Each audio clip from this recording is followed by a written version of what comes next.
Son 24 minutos antes de las 8 de la mañana y agradecemos la presencia del magistrado de la Segunda Sala Penal del Poder Judicial en el Estado, Juan Rodríguez Zubiate. ¿Cómo está, magistrado? Bien, Dinora, muchas gracias. A usted. Buenos días a todos los radioescuchas. Estamos a la orden. Muchísimas gracias. Usted también es titular del Centro Estatal para la Implementación del Sistema Penal, el CISPEN. Así es. El así CISPEN. Es. Y bueno, son funciones, desde luego, que empatan con su función principal de magistrado en la Segunda Sala Penal, porque tiene que ver con los asuntos penales. Y quisimos invitarle, también estaba invitado el comisionado de Seguridad Pública, pero se disculpó porque tuvo que salir de urgencia. Nuestra intención es sobre todo hablar acerca de la implementación del sistema penal, los ajustes que se hicieron el año pasado cuando entró en vigor. El año pasado fue, ¿verdad? Sí, de 2016. En 2016. Junio, Código Nacional. El Código Nacional de Procedimientos Penales. ¿Cómo se ha ajustado a nuestro Estado? Porque nosotros ya llevábamos la delantera. Así desde el 2008, cuando se implementó el sistema de justicia penal acusatorio, y todo lo que ha venido desarrollándose a partir de ese tiempo y la experiencia que hemos acumulado también. Pero ¿a qué nos hemos enfrentado actualmente? Yo le decía hace un momento fuera del aire que desde afuera del sistema judicial todas las personas podemos opinar y es un asunto de percepción únicamente, pero ustedes se están enfrentando a todo esto ya de manera técnica, jurídica, diariamente tienen que observar los asuntos para poder establecer los juicios, juzgar los asuntos. ¿A qué se están enfrentando y cómo manejarlo? Sí, mire, don, lo que sucede es lo siguiente. Este sistema acusatorio adversarial, oral, otra de sus características, sí, entre otras, tiende a velar por los derechos de todas las personas. Desafortunadamente, la percepción es que se tutelan o se cuidan solamente los derechos del imputado y se deja por un lado a la víctima. Es decir, si desafortunadamente a un vecino, ¿sí?, le roban, ¿sí?, si a un vecino le roban, ¿qué va a suceder? Bueno, pues si el imputado sale en libertad, pues ese vecino va a decir, pues esto no está funcionando, ¿sí? Se pone es decir, tela de juicio la misma instancia. Así es, ¿por qué? Porque los derechos humanos del imputado, la percepción, me refiero, son más valiosos que de la víctima. ¿Sí me explico? Claro. Esa sería la percepción. Por otro lado, tendríamos que establecer que pues tiene sus ventajas, simple y sencillamente. ¿Por qué? Porque el sistema tradicional implicaba que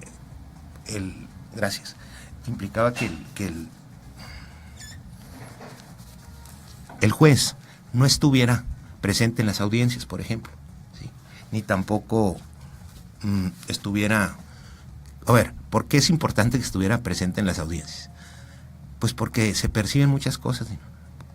La gente titubea cuando está hablando, cuando está mintiendo. Entonces, aparte, en este sistema, pues son públicas. Es decir, hasta las personas que están presenciando la audiencia se dan cuenta de ciertas situaciones que suceden frente al juez. El juez tiene un control horizontal, de forma tal de que pues está checando y verificando y desde luego resolviendo lo que se pone a su consideración por las partes, Ministerio Público, defensor, ¿sí?, víctima, imputado, ¿sí?, público incluso, ¿sí?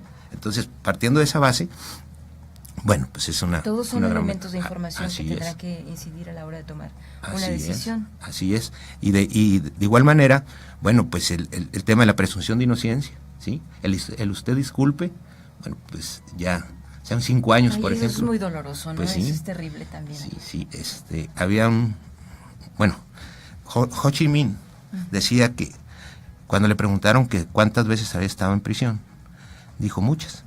Y le preguntaron, ¿y cuánto tiempo? Y les dijo, en prisión, un día siempre es mucho tiempo. Entonces, que me digan a mí, dentro de 3 años, ¿sabe qué? Pues disculpen, usted no era el responsable. ¿Sí? De forma tal de que, bueno, tenemos que establecer esos parámetros y de ahí partir y señalar qué situaciones o qué datos en particular tienen que verse en un asunto en particular. Es decir, no todos los asuntos son iguales, ¿sí? Y de ahí que, pues los jueces, la preocupación, desde luego, del Tribunal Superior de Justicia, del magistrado Julio César Jiménez Castro y un servidor como titular de la implementación, ahora se va a llamar consolidación. Consolidación. Sí, porque empezamos, como usted bien lo decía, Dinora, empezamos en somos punta de lanza, ¿sí? Chihuahua. 2007. 2007. Entonces, estamos a 2017 nosotros. Son 10 años ya de experiencia. Así es. Entonces, estamos viendo la manera de resolver algunas situaciones que para la sociedad no son apropiadas dentro del sistema de justicia penal o la aplicación del sistema de justicia penal. Del Código Nacional, por ejemplo, 2016, bueno, pues trae sus características muy especiales y que, por ejemplo, el tema de la puerta giratoria, sí, que eso es un reclamo muy sentido. Así es. Bueno, ¿qué es lo que sucedería ahí? ¿O qué debe de hacerse? A mi juicio, y a juicio de las personas de Pro Justicia, que son los que están al pendiente de la implementación y consolidación del sistema de justicia penal en todo México.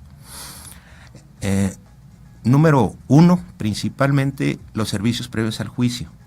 Es decir, es una institución que ahora está dentro del Poder Judicial. Facilitaría muchísimo, sí, ¿no? sí, La integración de las investigaciones. Sí, claro que sí. ¿Por qué? Porque, mire, Dinora, una persona va a ser vigilada en el buen sentido de la palabra, ¿sí? Mediante el procedimiento que se le siga.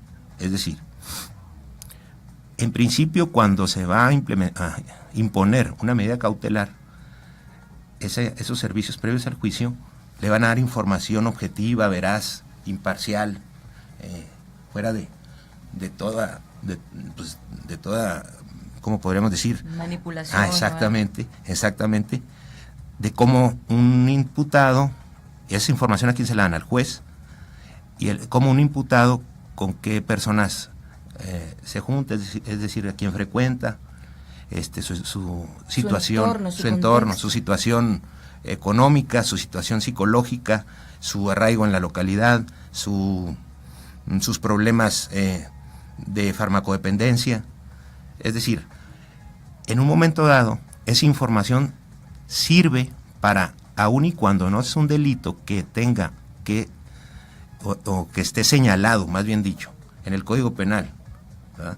o en el procesal también, más bien dicho, como de prisión preventiva oficiosa, el juez tendrá más información en donde decida si esa persona merece prisión preventiva, aun y cuando no sea uno de esos delitos, ¿sí? Y de ahí que en un momento dado se puedan evitar situaciones a posteriori, ¿sí? Que se puedan apelar después o que se puedan... Sí, por ejemplo... O incurrir en injusticias, ¿no? Del plano, sí. con algunos elementos que terminan por integrar, a lo mejor las investigaciones desde la Fiscalía hacen su trabajo, pero no les da para integrar todo el contexto de la persona que está imputada, que está siendo procesada. Así es, y de esa manera, por ejemplo, vamos a dar un ejemplo. La violencia familiar, la violencia familiar inicia, como usted bien lo sabe, con palabras hirientes, por ejemplo. Sí. Minimizar a la pareja, a grado tal de que, ¡pum!, explota. ¿Cuándo? Pues en lesiones, sí, en homicidio. Exacto. ¿Cuántas situaciones vemos en donde el sujeto imputado, bueno, más bien ya no sería imputado, el señor mata a la señora y se da un tiro a él? Sí. ¿Por qué? Porque esa violencia explotó al máximo. Entonces, insisto, con esa institución, bueno, se podría evitar. ¿Por qué? Pues porque se detecta el problema desde antes, ¿sí?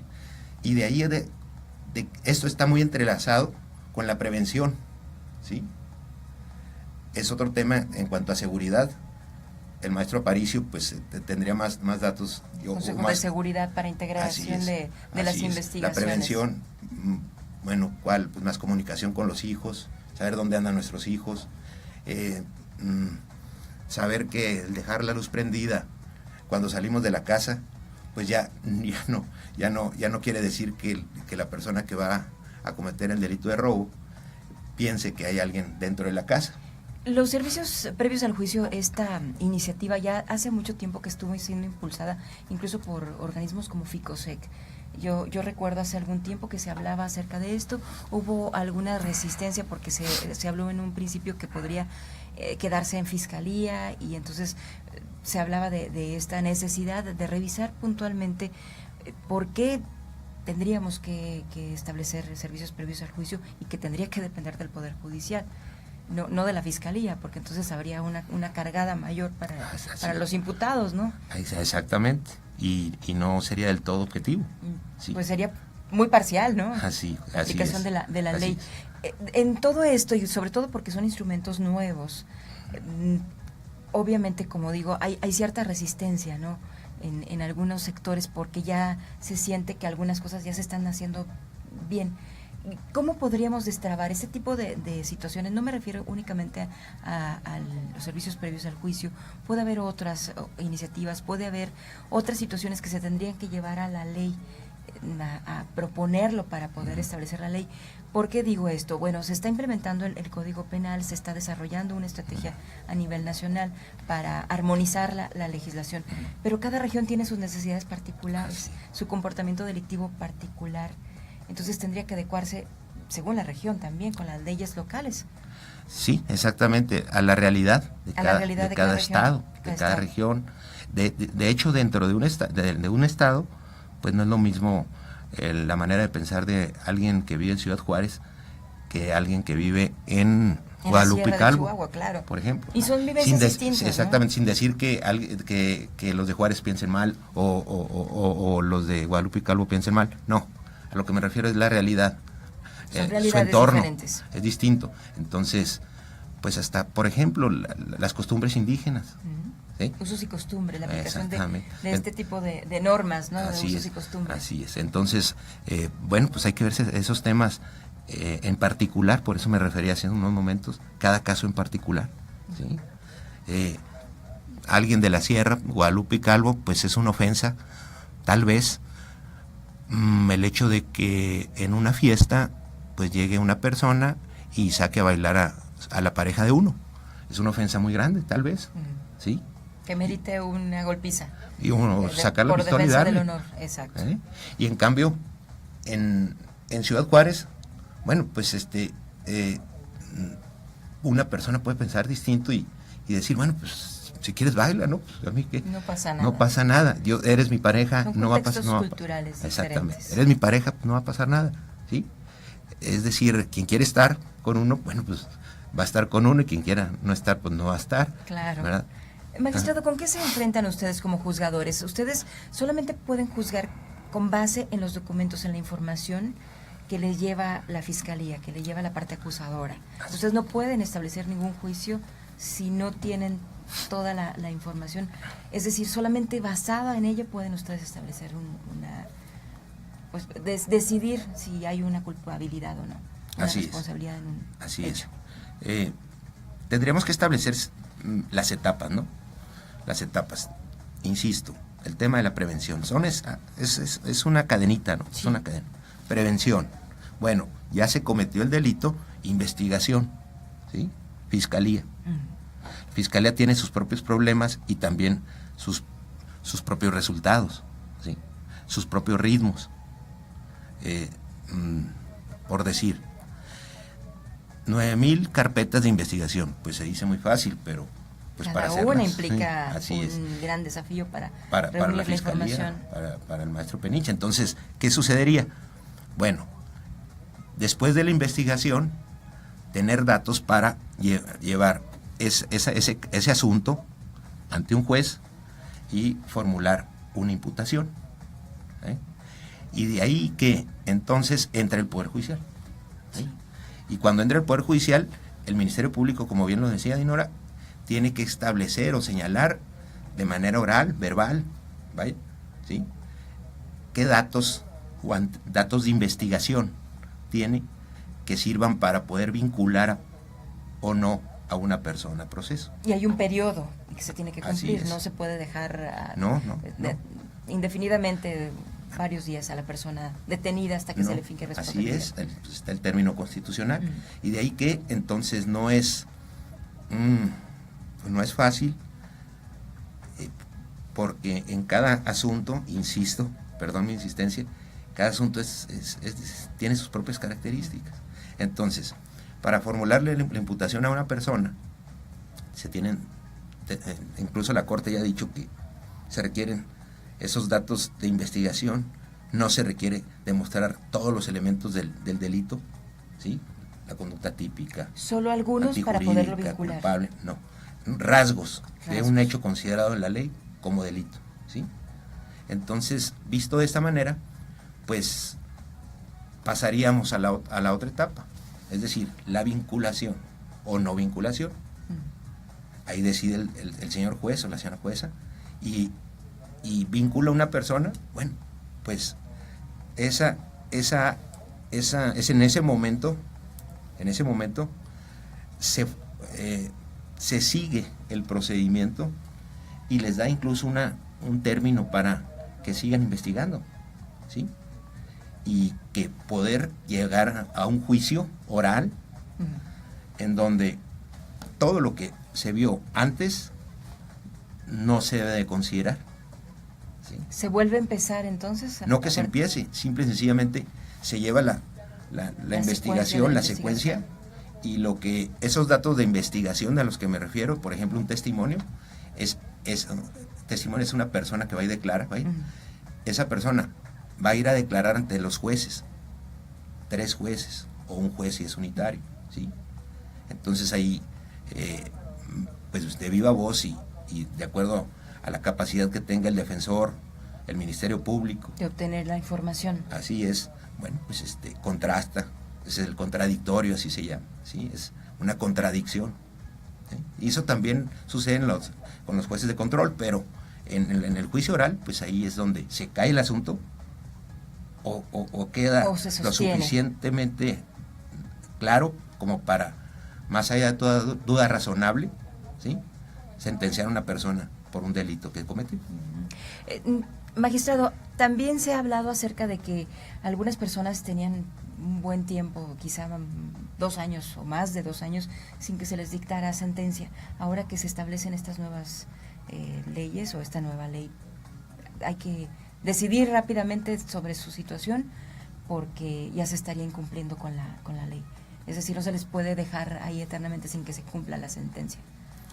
Sí, o sea... Aunque esté la investigación, continúen las investigaciones, que no haya datos concluyentes que permitan establecer una sentencia. Sí, o sea, ¿se refiere usted a cuando ya la persona está detenida? Que está detenida, que está vinculada y que está esperando una sentencia. sentencia. Hay estos casos, ¿no? Sí, puede haber estos casos, Mire usted, también la Suprema Corte de Justicia de la Nación, perdón, eso de decir la Corte, pues ya es por costumbre. El caso es de que la Corte también ha dado su opinión en relación a las personas que están detenidas en prisión preventiva y esperando el juicio, ¿sí? Y en ese sentido, bueno, pues hay un término, ¿sí? Y ese término, pues es fatal, es decir, se tiene que cumplir, si no, pues se le tiene que poner en libertad, fíjese, nada más. Entonces, bueno, pues ahí tiene que haber una coordinación, es muy estrecha entre las instituciones que tienen que ver con la cuestión de seguridad y la impartición de justicia. En este caso sería la Fiscalía, la parte acusadora, y luego los juzgadores. Sí. Aquí reviste una gran importancia, y resalto nuevamente esta parte, porque en la percepción de la ciudadanía pudiera decir, pues es que lo dejó libre el juez, toda la serie de descalificaciones, sí. ¿No?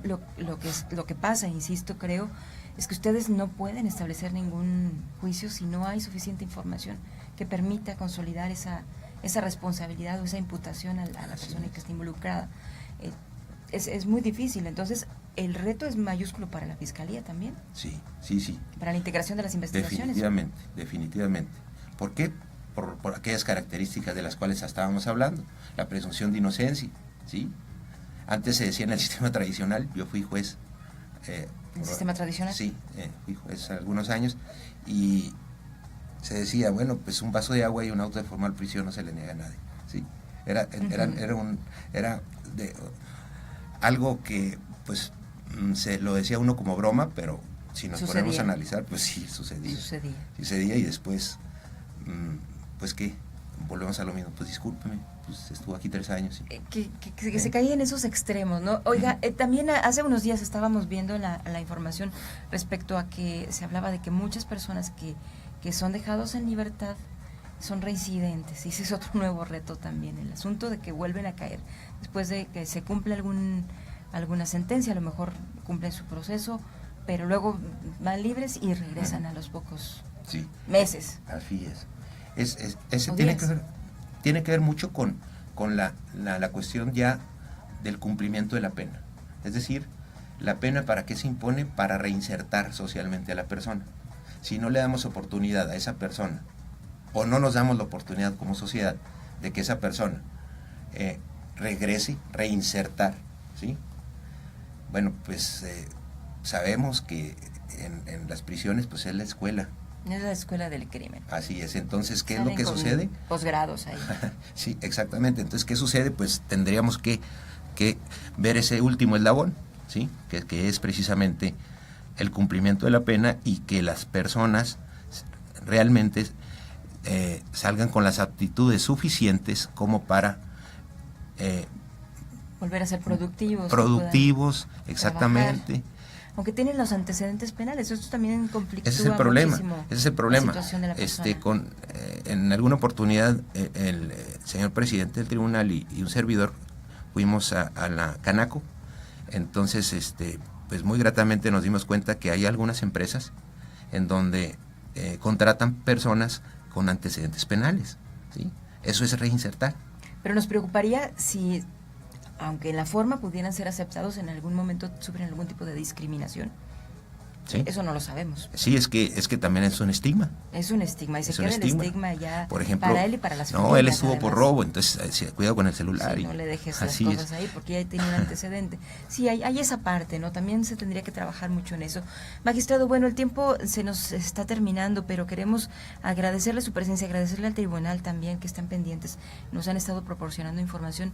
Le ofrecemos este espacio para volver a platicar, si le parece, sobre todo porque hay muchos otros temas que se nos quedarán pendientes, y se tiene que seguir socializando, ¿no? Lo que está realizando el Poder Judicial, el CISPEN, en la implementación de este nuevo sistema de justicia penal, porque sigue siendo nuevo, a pesar de que ya tiene a nivel nacional el año, pero para nosotros tiene 10 años en el Estado, sigue siendo nuevo porque se siguen desarrollando nuevas estrategias para perfeccionarlo.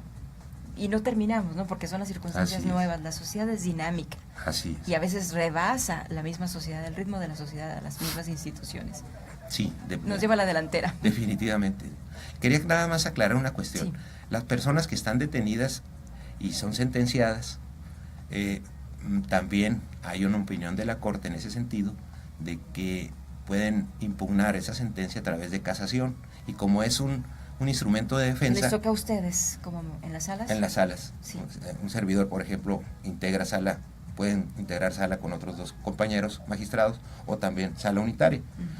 Entonces, ese recurso que se llama casación implica un derecho de defensa, y entonces la persona sí puede estar privada de su libertad más del tiempo, o sea, con mayor tiempo o un mayor lapso, vamos a decirlo, de lo que establece la ley en un momento dado, ¿sí?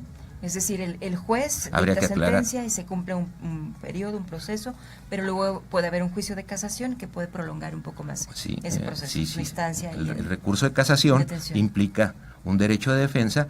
Bueno, entonces la persona está privada de su libertad porque es un delito de alto impacto, prisión, ya está sentenciado, ¿sí? Prisión preventiva, después sentencia, y precisamente por eso se amplíe el término o el lapso por el cual está privado de su libertad. Muy bien, pues muchas gracias, magistrado, nuevamente, gracias también a Óscar Hernández de Comunicación Social del Tribunal por proporcionarnos también este contacto, y les invitamos sobre todo para que usen este espacio y que nos hablen un poco más de todos estos términos que para muchas personas pudieran ser difíciles de entender, ¿no? Sería muy conveniente que pudiéramos hablar un poquito más acerca de esto.